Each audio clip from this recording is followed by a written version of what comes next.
Hi guys, welcome back to Love, Sex and Magic with me, your host, Mel Wells. And today's episode is a very special one because it is with a previous member of the Queendom, which is my fabulous business and leadership mastermind. So you may know Sam as Samantha Daily. And in this episode, we talk all things business building, coaching. We speak about shifting our relationship with our work lives, how we organize our calendars, how we integrate feminine leadership into our lives and business, and also Sam's journey through working with me in the Queendom for the last year and a bit.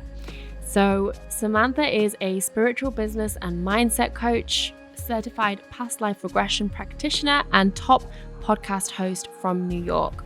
Her journey into the world of self-development began after she graduated college and decided to take the untraditional path by turning down her corporate job offers and moving to Europe. She packed her bag into 2 suitcases and left everything behind to explore the world, expand her mind, and find her purpose. Now, as a professional coach, she helps women all over the world rewire their subconscious minds, build successful businesses, attract love and money, and manifest their dreams by empowering them with elite mindset tools and powerful daily rituals. So let's get into the episode. Sam, welcome to Love, Sex and Magic. So happy to have you here. Thank you. I'm excited to be here in person. I know, this is so exciting to have you here because we've been on a journey for the last year and a bit inside the Queendom together. Yeah. And you came out to my house, my last place in Miami as well. And we spent like a day together working on business and coaching and all the things. And it just feels really awesome to have you here now, me as a mom. And you've like grown your business in such a beautiful way and shifted so many things in your business and your work. So yeah, I'm just grateful to have you here. Yeah, thank you. It's very cool because we're both in very different places since the last time when I was in your Atlantis palace in Miami. Like things were so different for you. Things are so different for me. It's cool. Yeah. So I want to hear more about your story if you can share. I know you've taken a lot of risks to like be where you are today. Yeah. And I know we've all heard the story of like quitting the 9-to-5 to like start a business. And it's a lot more accessible for people to do these days. But I love your story because I really feel like you are someone that loves just taking risks and you're willing to kind of just go with what is like calling you in life. And so can you share a bit more about that journey for you? Yeah. I mean, this pattern of like taking big risks started many years ago for me, but it's been one of the biggest lessons and such an important part of my journey to get to where I am today. And it's been something I've had to do over and over again. And I know that it's something that so many women struggle with, letting go of what they've known in pursuit of something bigger or different or facing the unknown, you know? And I think the first time that I really felt this in a big way of really just like honoring my sacral authority. I'm also a manifesting generator. So you know the feeling. But at that point, I had no language for that. I didn't even know what human design was or any of that. But I think the first really big moment of me doing that, honoring the sacral authority and just saying, yep, this is what I'm feeling. This is what I'm desiring. I don't have all the answers. I have no idea what's going to happen, but I'm going to do it anyway. Was when I had just graduated college and I decided to decline my corporate job offers. I didn't even get to the 9-to-5. This is like quit the 9-to-5. I didn't even get that far. I had one internship and I was like shitting my pants. Like, oh my God, I don't think I can do this. Like just looking around and seeing everybody in the cubicles and realizing like, you know, the guy across the hall was my boss and he was in his 40s or 50s. And it was like a realization for me of like, this is my future. Like when I make this choice, like this is long term. And I just had this like moment of like, I can't commit to this yet. You're like trembling. Like, I can't have your life in the future. Yeah. And I think that's a lesson that people talk about too, is like, if you don't want your boss's life, it's important to kind of look at that trajectory because that's sort of the option that you have. That's the direction you can go in. And so I declined my job offer in Chicago, which up until that point, I had thought that that's what I really wanted, was to be this businesswoman working in PR. Like, I wanted to wear like the pantsuit and like have the cute like designer briefcase and like, kind of like walk through the city and be like, yes. That is like the image of a successful woman. Yeah. Yeah. And it was so interesting to me to realize that probably wasn't even my own vision. Totally. Like that. I don't know where like it came from. Movies or something. Yeah. The world, parents, whatever. But it was an awakening, because at that point I had just studied abroad for a semester in Europe. I was living in Spain, and I came back to the US, and I was in this corporate internship.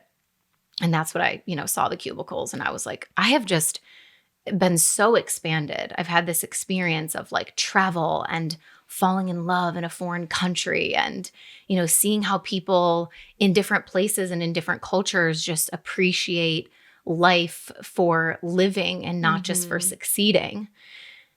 And that's when I was like, I'm not ready for this yet. Maybe I will be, but I've got to like explore some other things first. So I declined the job offer and I moved back to Spain.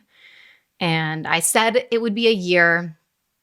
It turned into 6, but that was a big moment of just, cutting out the noise of everybody else. Of course, I was terrified to tell my parents, this degree that you've just helped fund for me at this really amazing university. Oh yeah, like I'm not going to use it. By the way, I'm just going to move to Spain for this like poverty level wage to like teach English to kids in classrooms. And it was scary. And I think it was a moment too where everybody, it's like that path that is laid out in front of us of go to school, then go to university, then get a job. And everybody is kind of at that point in your life, when you're in your young 20s, everybody is still sort of on the path. Like, we're just these fish, like all going in the same channel, in the same direction.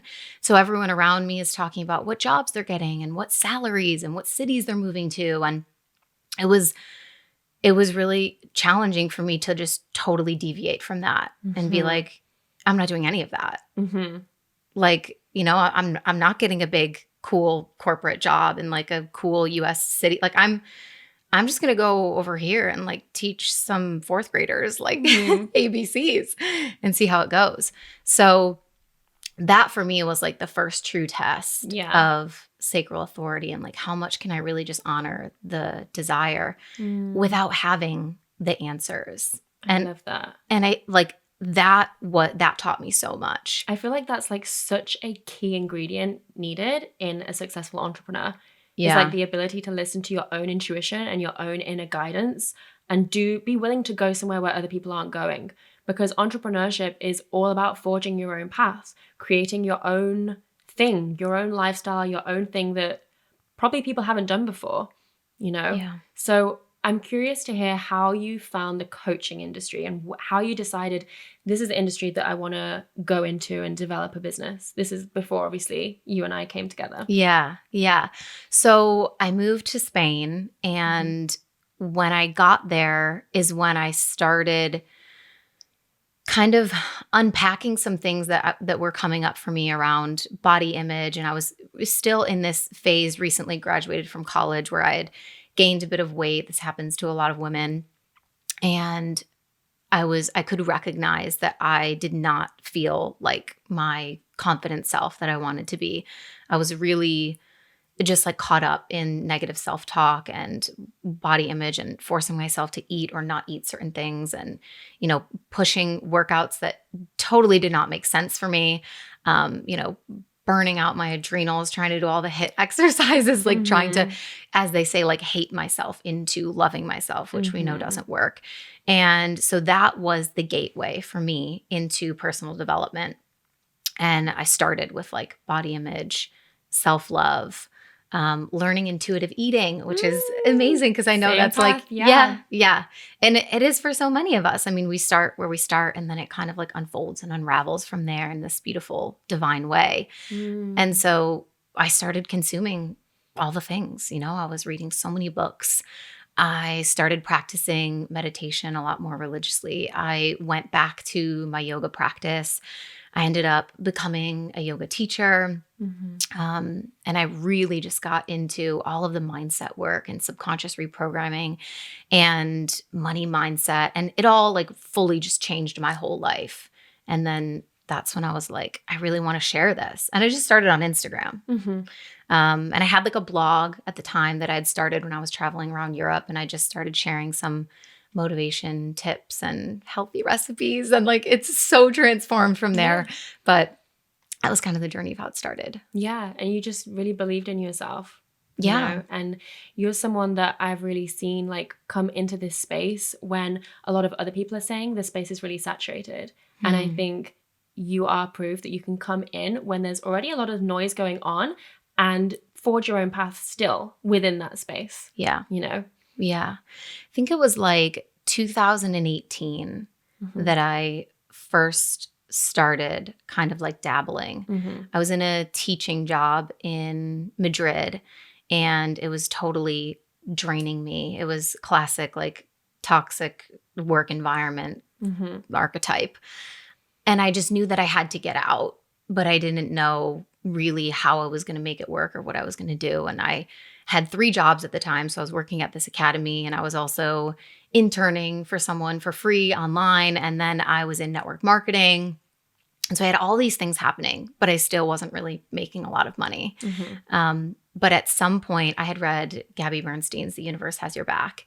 And I was listening to it on audio and I was in the shower one day and she was talking about the universal assignments and how you wouldn't be given this assignment if you weren't meant to face it. And I just started like bawling my eyes out in the shower. And that day I told my partner, I was like, I have to go to work and I have to quit. Like today, it has to be like my last day. I can't do this anymore.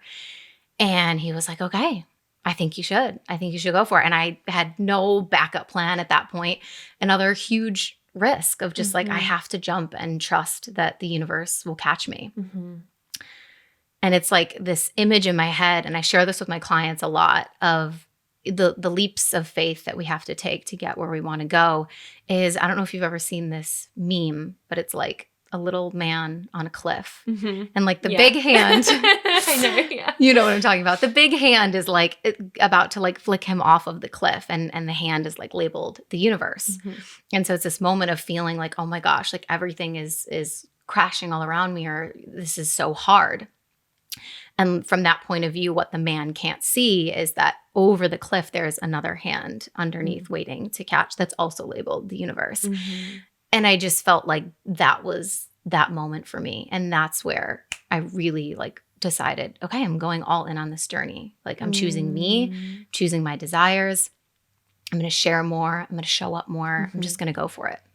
And at what point did you decide to shift that into, do you know what? I'm like sharing all this amazing like personal development stuff online. I actually want to empower other women to grow their businesses too. Yeah. So the shift from like, you know, I started in the life coaching and mindset space, really working on subconscious reprogramming with women. And the shift from that into business happened when I was with you. And I think the reason that it took me a little bit longer maybe to make that shift was because of imposter syndrome and feeling like I have to have this like huge multi-million-dollar business before I can tell anybody how to even make a landing page or anything like that. And you just really empowered me to own my expertise and trust that I had so much to offer, and helped me kind of see myself of being further along than maybe I thought that I was. Yeah, because I think like it's so easy for us to just be in that outlook of where I'm yet to go, what I'm yet to create, what I'm yet to accomplish. Totally. And not kind of take that moment to go, oh my gosh, you know, like look where I've come from. Yeah, exactly. Yeah. I love that. So let's go into like how you and I met, because now you are an amazing business coach as well. And I want to know, like, what's your take on, like, what makes you choose to hire a certain mentor or coach? Because you came into the Queendom and we had this beautiful journey together. And I want to know, like, what do you look for when you're looking for a coach? Like, what do you think is important? Yeah, I think looking for, well, first of all, I've never really looked for a coach in that sense. I've never been like, oh, I'm coach shopping and let me see what everybody's doing and who am I going to pick.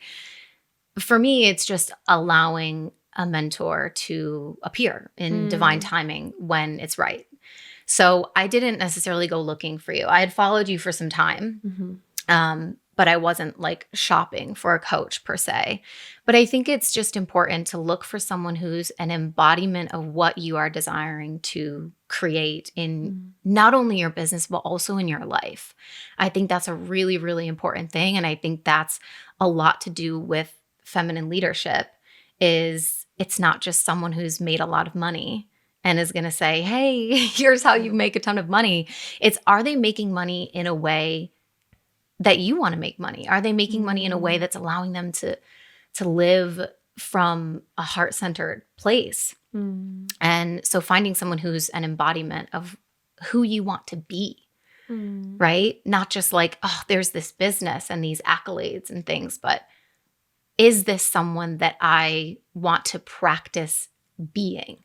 Totally. And I think it's so, I love that you spoke about embodiment, because that's something that I'm so passionate about. Like, it's not about what we're teaching, it's about what we're embodying. And I love that you shared about, you know, do you want a life that's similar, or do you want the kind of life that they have? I think it's important to differentiate, because it's easy to look at someone's life online and be like, I want a life like theirs. But it's actually like, well, what does my dream life look like? Because for someone else, their dream life is, you know, a high rise in New York and like a fancy car or whatever. And like for someone else, it's like living in the jungle in Costa Rica, and everyone's gets to be different. Yeah. But I think it's about like, I think when we find a mentor that shares the same values, I think that's really important as well. Yeah. Yeah. Yeah, totally. Because, well, I mean, to tell the story of how I actually joined the Queendom, like you were such an embodiment of what I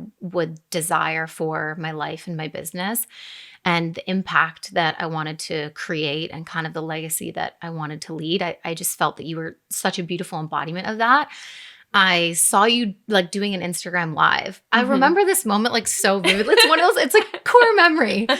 You know, I remember where I was in my apartment in Madrid. You were doing a live video and about the Queendom. And I don't even think I like watched the whole thing. Like I think I like saw it like towards the end.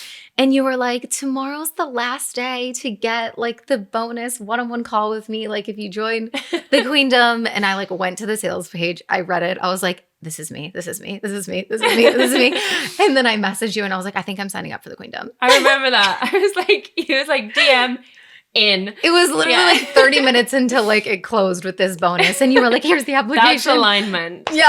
That's like sacral authority stuff. I was like, deposit in, that's pay just in full. Like, done. Yeah. So what was your relationship like with your business before we started working together? And what is it like now? Because you spoke about feminine leadership, which is like such a huge component of what we do in the Queendom. Yeah. And I think I'm really passionate about helping women shift their relationship with work. So it's not just like more. It's like, how am I actually relating to my business? Like, am I actually really enjoying this? And what is the energy that I'm leading from? So I'd love to hear like how that transformation was for you. Yeah. I mean, everything that I've come to understand about feminine leadership has really, I think, come from you, because up until that point, everything that I saw or that was an example for me was this very masculine way of leading and of doing things. And I'll never forget like something that you said that really stuck with me, which was, if this is your life's work and you want to be doing this forever, what is the rush? And I was like, oh my God. I don't know. Like, I guess I don't know. I don't know what the rush is, but like I had always just been like on this treadmill, like that I invented for myself, right? Or that, you know, the subconscious programming or societal conditioning had put me on, which was like, gotta get there faster, harder, first. Yeah. Why am I not there yet already? Yeah. And so I think a huge part of my journey of understanding feminine leadership was I can be a leader in my own way and in my own time. And it doesn't need to happen overnight. And I think like when we look at your journey in business, like you're like an OG in the coaching space, right? Like you started before like any of us, I feel. And you've like really taken your time to create the things that you want. And everything, I remember you talking about this as well, of each thing gets so much like attention and love poured into it so that it can be this like beautiful creation rather than let me just like whip stuff out so that I can pump it out the door and, you know, try and get to the next space. And so I think taking my time. I love that, because when we take our time, it means we get to listen to our body.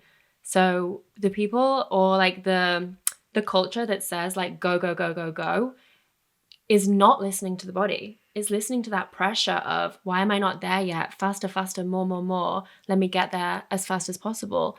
And we know like that leads to burning out. That leads to being unhappy. That leads to checking goals off the list and being like, oh, I don't feel happy. Like I don't feel fulfilled. I'm just on to the next goal. Yeah. Right? Hey guys, just want to take a quick break from this episode to tell you about my favorite product that I'm using right now, and that is Pitsy Natural Deodorant. I've tried every single natural deodorant that's out there. This is the only one that actually works and lasts and stops me from smelling. But not only does it stop me from smelling, it actually smells freaking amazing. And there are 6 different scents. So what I love about Pitsy is I can basically choose the scent that I want that morning, depending on the kind of mood I'm in, depending on my outfit, the vibe that I'm in. So I might go for like rose, which I love the rose one. But then this morning I was feeling more in like a lavender clove bud kind of mood. I might feel in like a dark sea kind of mood.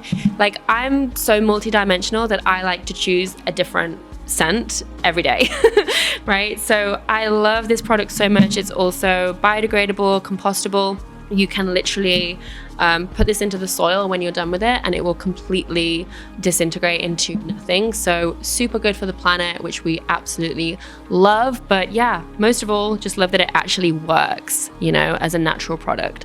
So everyone get your hands on some Pitsy. You can use the code MELWELLS10 to get 10% off your order. So go to meetpitsy.com or Instagram/meetpitsy. All right, back to the episode. So even to answer more deeply what business looked like before my time in the Queendom, at the point of me joining the Queendom, I was doing really well in my business. I was fast approaching my first $100,000 in business. And like just a couple weeks, I think it was like a month after I joined the mastermind, I had like the biggest launch that I'd ever had. And I crossed the $100,000 mark, which is, you know, a huge milestone for me. And just at like the year mark of my business being online. Which is phenomenal. Yeah. But just to your point, it was like, it kind of felt like I celebrated. Yeah. And I really tried to celebrate it. Like we got a cake. I put 100K on it. I was like, we're going to savor this and celebrate it. But truly it was like, okay, what's next? You know? And I think that in some ways I'm still, it's a practice, right? I think it'll always be sort of a practice for me of like remembering to slow down and savor those moments and also just appreciate what's already happening for me and around me and for my clients, and just getting excited about those things instead of just always looking ahead and trying to get to the next goal. But at that point, I had no help, which that was another huge thing that like changed a lot for me. I had no help at that point. I was completely— Oh my gosh, I remember that. That. Yeah. You were doing everything yourself. Yes. And you were like, how do you do this? And I was like, I don't. Like I have like an amazing team and you get to have that too. Yeah. That was another huge thing for me. So I was doing everything on my own. I had that huge launch, like 27 women joined this program of mine and they all got one-on-one calls. I remember that. And then I was like, Mel, I think I fucked up. Like like this was amazing, but also I broke my business. I remember that. And so then from that point, it was like, okay, this is how we scale. This is how we give back some of your time. Like, let's transition to groups. Like, you need to hire, you need to delegate. And it was just you really inspiring me to like believe in myself that I was at enough of a level to be able to do that. Because I think that's, again, the story that we tell ourselves a lot is I'm not far enough along. Like, I don't deserve this yet. Totally. And just being like, no, like I can do this. I can hire someone. I can get help. I can delegate. I can transition to groups. Like, and that just changed everything for me. And clearing, making white space in my calendar. You inspired me so much to just like have days where like I don't take clients. And like right now, Monday, Wednesday, Friday is like, I don't even have anything. Yeah. It's been like such a change from 90 one-on-one calls in 90 days. I mean, I still can't believe, but yeah, that's the reality of so many entrepreneurs. And I just want to say again, like the energy that we grow our business in is so important because it's how we relate to our entire work life. So if you can either like hustle your way to $1 million, or you can hustle your way to 100,000 and decide, okay, I can't do this anymore. I'm going to shift my energy and rise in a completely different style of leadership to the next goal or mile point, whatever that might be. Yeah. So it's like we get to decide how we grow in a certain direction. And I think what you're speaking about is like putting boundaries in place and getting to prioritize ourselves, our bodies, our time, and really value that instead of like, I've just got to be this hamster on the wheel because this is how people do it. And this is the only way to get somewhere. Yeah. Yeah. That was like so powerful for me.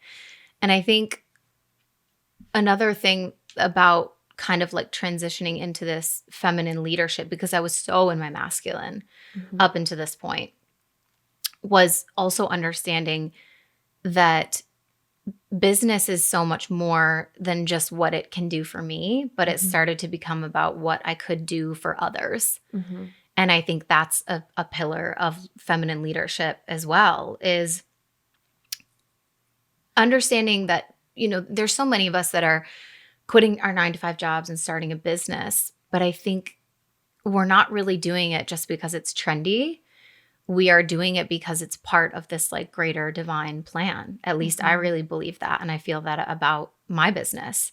And so it's about like expanding your vision of what abundance and success means. And it's not just about like this personal agenda of wanting to have significance or make a lot of money, which those things are valuable too. And we start there, but really rising into feminine leadership for me was like, yes, this, and where does this get to go? Right? Like how far could my personal abundance ripple out and impact other people? What is my vision, not only just for myself and the lifestyle that I want to live and the money that I want to make, but for the world and for our communities and for women and for Mother Earth and for so many different aspects of, just like a larger, greater plan. And so it really changed something within me too of understanding that me succeeding isn't just about like me succeeding, but it's about creating that ripple effect and building a better world and ushering in this generation of, the new earth, which we spoke so much about in the Queendom. I love that. Yeah, it's definitely for me like really about like living that life of service and creating a vision for a new world. And kind of the queen archetype is the one who gets to say, this is the world that I envision for us. And I'm going to be an embodiment of the world that I want to see. And this is where we're going. This is where we could go. This is what the world could look like. So I love hearing you say that. It makes me so happy. Yeah. That was like so special to me to really realize that. It brought so much more significance to my business and to my work. And, really felt more like a mission than just a goal. Yeah, I love that. makes me so happy. I'm like, yes. Yeah. I mean, like, that's the work that Yeah. I think that's part of the work that you're doing in the world. Mhm. And that's what you would love to create and just to reflect back to you that you are. And so, like, in terms of feminine leadership, I think a lot of people who have been running their business in that more masculine energy tend to think, well, if I do things more in the feminine way, I'm probably going to miss out on the goals, or I'm probably going to miss out on the success. It's probably going to set me back. What is your advice to someone that has that opinion? Yeah. This was probably something that I felt. I don't think I consciously thought that of like, oh, if I do things in this feminine way, like I'll be slowing down or missing out. Mm-hmm. But it's probably something that like my body sort of felt like was the truth. Mm-hmm. So I know that story really well. And I think what I would tell people is that sometimes you have to slow down to speed up. Mm-hmm. And if you want to be, if you want to sprint for the entire marathon, you're probably going to be the person that like falls down halfway through and like can't finish. Mm-hmm. It's true. Like you want to go the fastest from the jump, like you're not going to make it to the finish line, right? So I think it's the opposite of what we would think. We would think that by going faster, harder, stronger, more, that's the result that you would create. And I'm not going to lie to people. I think that like masculine drive and ambition and pushing is really helpful. And we need elements of that in our business, of course. And that can become addicting because you operate in that way and you do see results, right? Like that's just fact, you push and you hustle and you go and it's like, it's working. And so then it drives that belief of like, well, this is what I have to do in order to get the results. And I think that's what's challenging is then rewiring that and understanding I'm getting results now, but this is only going to go so far. It's only going to last me so long until I collapse. Yeah. Yeah. And that was the place that I got very close to. If I had kept running the business in the way that I was, taking 90 calls in 90 days, having no single day on my calendar where I didn't see clients and just launching all the time, like I wouldn't be here. I would be like in a hospital bed probably. Yeah. It's like being able to sit with ourselves and go deeper rather than just go faster and faster and faster. Yeah. And so how does your relationship with work feel like or look like now? Yeah. It's like I said, I have like 3 days of the week right now that are just like my days to be creative or to have a CEO day or have a total like personal day where I just do things for me and life admin and creative stuff and fun stuff. And that feels so good to me. So there's been so much more spaciousness. And I think there's also been a lot more purpose, like we spoke about in terms of like having a bigger mission and really honoring that and not being afraid of the big things that I want to create or, the ripple effect that I want to have and really just knowing that that's on my heart for a reason and feeling that like heart-centered mission. So spaciousness and purpose, like amplified for sure. I love that. And what are you the most excited about in your business right now? Like what projects are like mostly turning you on? Well, I'm hosting my first retreat, which is very exciting.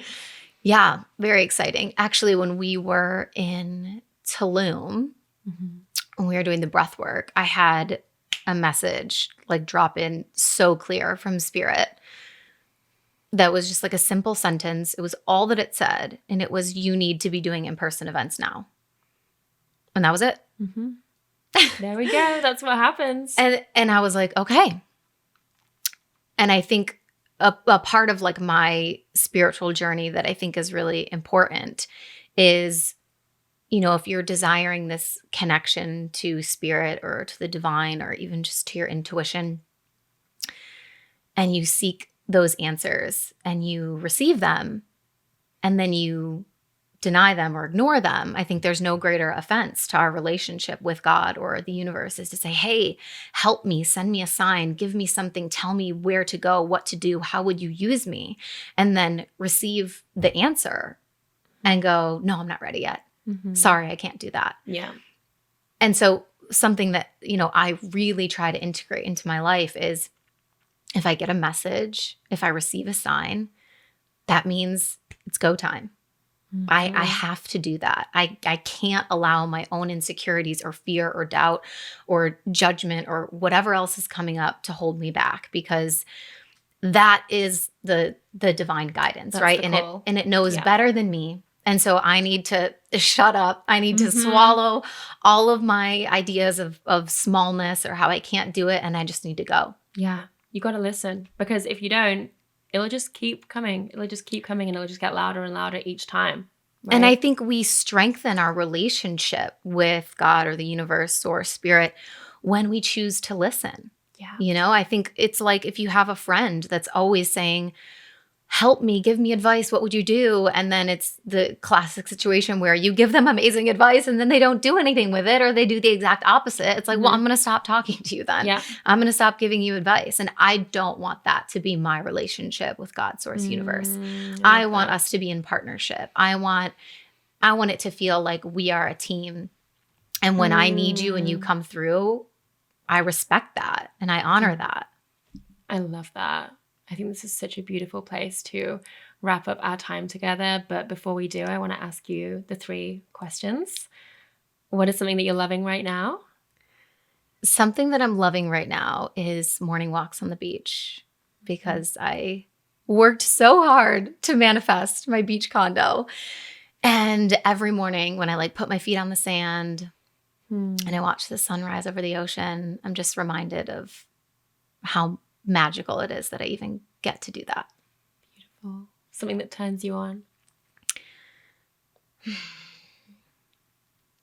2 things: confidence and deep philosophical conversations. Now I want to look at your astrology charts. Well, that's all the Sagittarius coming out. Yeah, love that. And the last time you experienced magic? I think once you open your eyes to see the magic of the world, it's like every day there's tiny pieces of magic. But the last time that I experienced something that felt so earth-shattering, crazy magic was the manifestation of being able to move my partner and my dog across the world to the US in the middle of a pandemic, which you played a huge role in mentoring me and shepherding me and guiding me to a place of consciousness to allow all of that to come through. And I know this is supposed to be a short answer, but I just have to tell you this. When we were in Costa Rica, I was really, really focused on that manifestation, because it was a point where it was seeming like it was very impossible. Things were very tricky that time in the world. And I focused so much on that. And within 30 days, I was on a plane. We just sold all of our belongings. I got my dog on the plane and I was just like, here we go. Here we go. And I kept seeing this angel number in Costa Rica. It was 777 everywhere. And then the lawyer that helped make it happen, the last 3 digits of his number was 777. And then when we got on the plane, the thing in the back of the seat that has the, airline and the number, it was 777. There's so many magical moments that was wow, this is all guided. Well, Sam, it's been such a pleasure to have you here and have you share all your magic. And thank you so much for sharing all about the Queendom. Yeah. And where can everyone come and find you and get more of you? Yeah, if you guys want to come find me, I'm mostly on Instagram at _Samantha Daily. And you can check out my website, samanthadaily.com. And I also have a podcast. We have an episode with Mel, Make Shift Happen podcast. Beautiful. Thank you so much, Sam. Yes, thank you so much. So I really hope you loved this episode. If you enjoy listening to this show, I would love if you would leave us a review. And really exciting, you can now have your question answered by me on this show live by sending in a voice note to the show. So you will have the option to have this message completely anonymous too, but it's going to be like getting mini coaching from me on air. So if you want to take part in this, I would love to do this with you. So go to the link in the show notes and you'll know exactly what to do. So thank you so much.